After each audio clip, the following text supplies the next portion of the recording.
As the evening sun cast long shadows over the grocery store parking lot, Officer James Reynolds sat in his patrol car.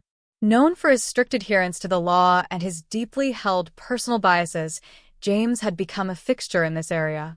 He prided himself on maintaining order, but often his methods veered into the realm of unnecessary scrutiny, especially when it came to people of color. Before we move forward, make sure you subscribe to our channel and give this video a thumbs up to show your support. On this particular evening, his attention was drawn to a black woman sitting casually on the hood of a car. She was talking on the phone, laughing and gesturing with her hands as she spoke. To James, her relaxed demeanor felt out of place, suspicious, even. He watched her for several moments, his suspicions solidifying into certainty. He had made up his mind. He needed to investigate. Without hesitation, he stepped out of his patrol car, adjusting his belt and straightening his badge as he walked toward her. His presence was heavy, exuding authority. The woman noticed him, but didn't skip a beat. She continued talking on the phone, her calm and confident air unshaken. This only fueled James's suspicion. He stopped a few feet away, interrupting her call, and demanded to see her identification, stating that it was standard procedure for anyone lingering on private property. The woman, still calm and collected, responded by telling him that she had no legal obligation to show her ID. She explained that she was simply waiting for someone and wasn't engaging in any unlawful activity. But James wasn't having it.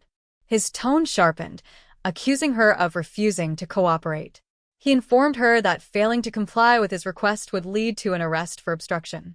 His voice boomed across the parking lot, drawing the attention of a few onlookers, but the woman remained unbothered. Unfazed by his threats, she calmly ended her call and reached into her purse, not for her ID, but for something else entirely. James tensed, his hand instinctively hovering near his holster, expecting the worst.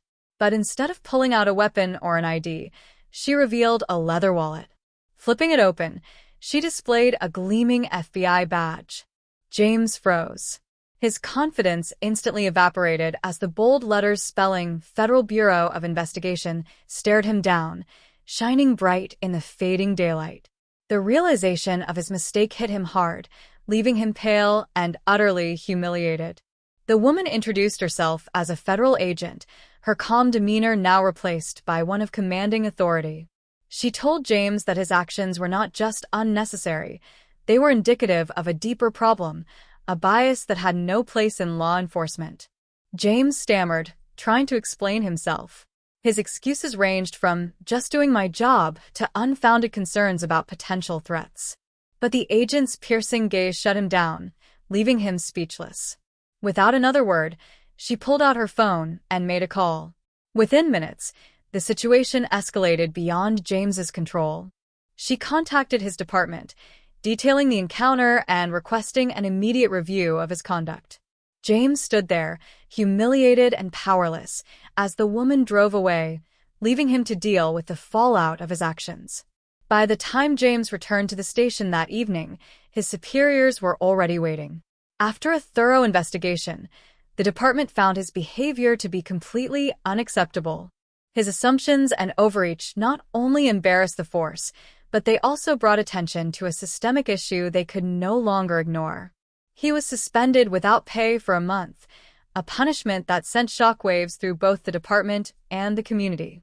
During his suspension, James had plenty of time to reflect. What had started as a simple mistake had turned into a wake-up call, a harsh realization that the incident was more than just a professional setback. The media had picked up the story, and public opinion was overwhelmingly against him.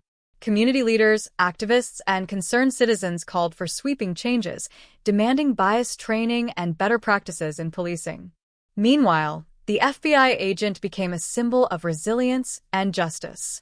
Her decision to stand up against injustice, even when it came from another law enforcement officer, resonated deeply with the community. Her actions were a reminder that standing up for what's right, no matter the circumstances, is always worth it. For James, the month away from his badge was not wasted.